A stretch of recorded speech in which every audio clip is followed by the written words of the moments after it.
Uh, Thanks a lot, Dr. Stein and Dr. Bernard. I'm Dr. Punoor. I'm going to be presenting on Agent Orange and Parkinson's like symptoms. So first of all, starting with the case in hand. Now, the case starts from 5th of March 2018, when a 81-year-old Vietnamese war veteran presented with resting tremors and rigidity. He sometimes felt off balance and fell often. His writing was changed and his words were becoming smaller. In his mid 20s, he was posted in Vietnam and was exposed to Agent Orange. On his physical examination, resting tremors were present, there was balance disturbance, micrographia was present, his gait was fascinating, and there was cogwheel rigidity. Now, coming to what is Agent Orange. A little bit about the history and background of it. Now, the Vietnam War began in 1961 and lasted till the April of 1975. Between 1961 and 1971, a mixture of herbicides called the rainbow agents were used, which consisted of Agent Blue, Pink, Green, White, and Orange. Now, Agent Orange was one of the most infamous herbicides used.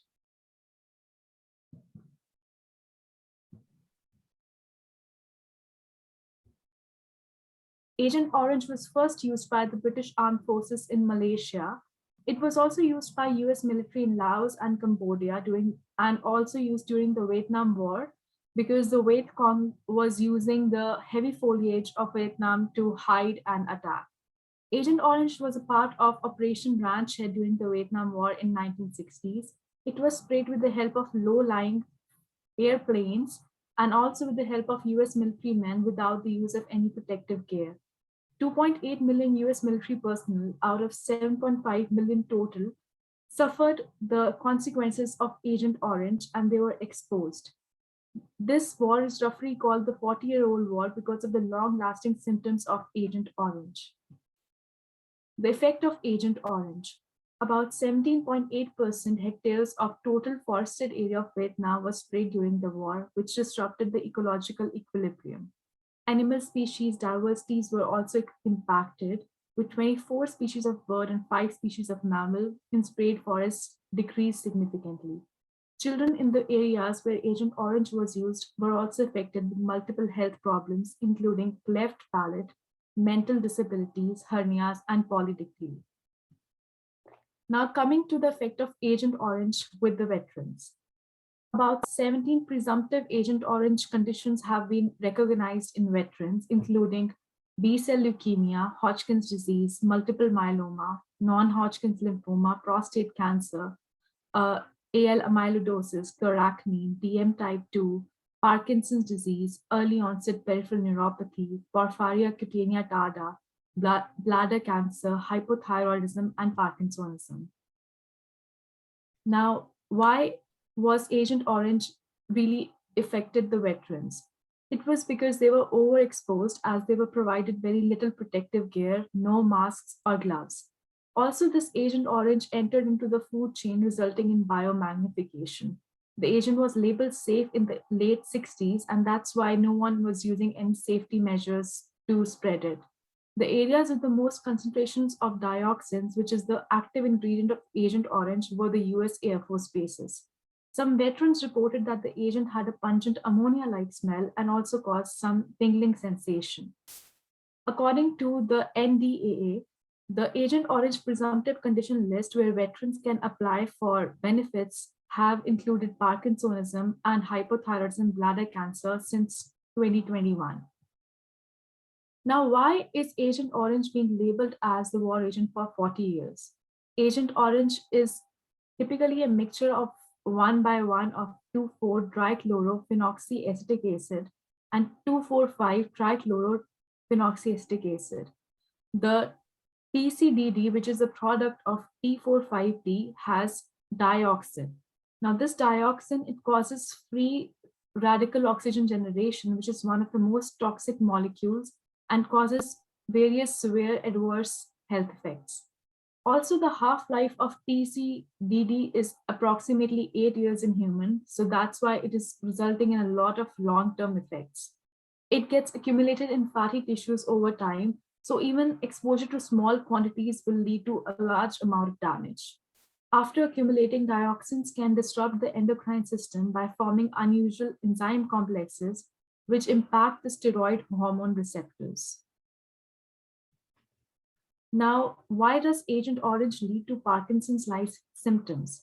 As explained in the previous slide, the oxidative damage caused by Agent Orange impacts the cytochrome P1A1 isoenzyme and also leads to dopaminergic neuronal damage, like in Parkinson's disease. In addition to the neuronal damage, the indirect toxic effect of the nervous tissue is related to the vascular impairment. There's strong evidence that the cerebral endothelium is a critical target of PCDD toxicity, and it can also lead to the dysfunction of the blood-brain barrier. Also, the acute damage is less as compared to the chronic neuronal damage. Chronic neuronal damage is more profound than the acute neuronal damage. Agent Orange and Parkinson's. Now, Agent Orange has linked to many Parkinson-like symptoms, for example, tremors, rigidity, akinesia, bradykinesia, rigidity, lower facial changes, balance changes, speech changes, writing changes, cognitive, and overall decline in the daily activities. In September of 2016, a study was conducted by Yong-Sun Yang et al. To establish the relationship between Parkinson's-like symptoms and Agent Orange.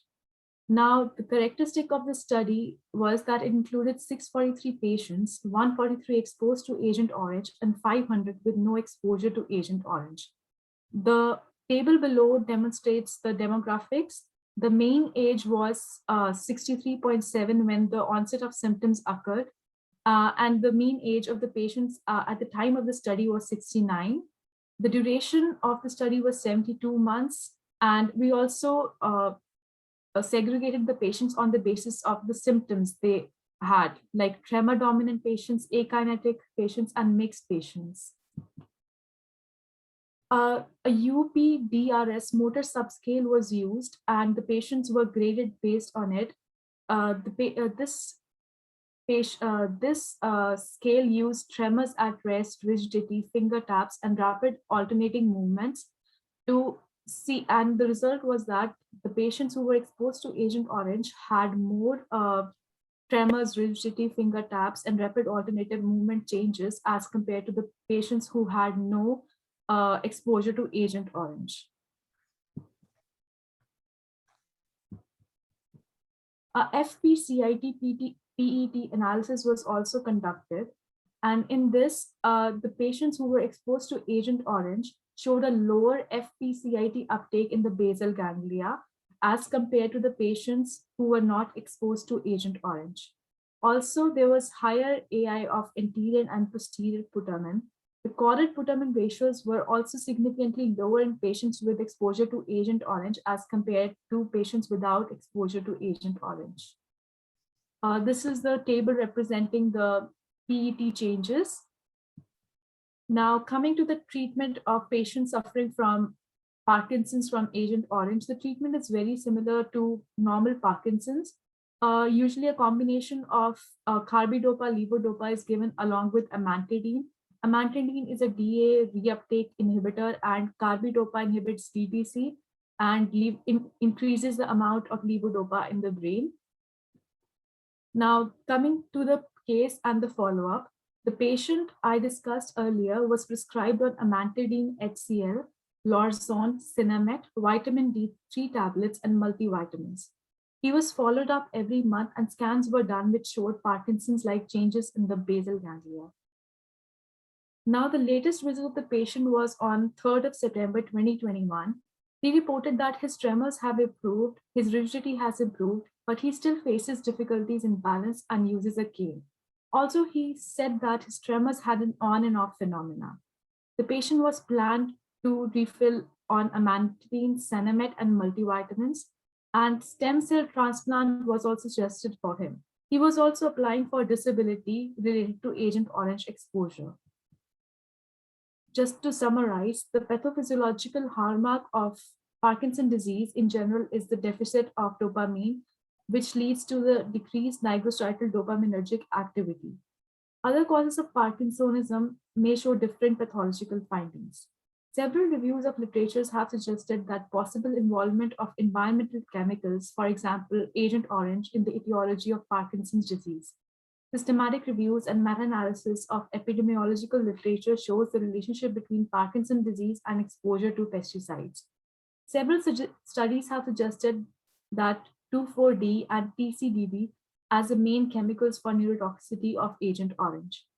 A number of studies suggest that chemicals exert neurological effects, neurochemical and behavioral, in animal models if exposure occurs during the developmental stage or in cultural nerve cells. Generally, the acute effects of toxicants may involve all the areas of nervous system, whereas the delayed effects are likely to produce more selective involvement of physiologically related systems of neurons like Parkinson's disease.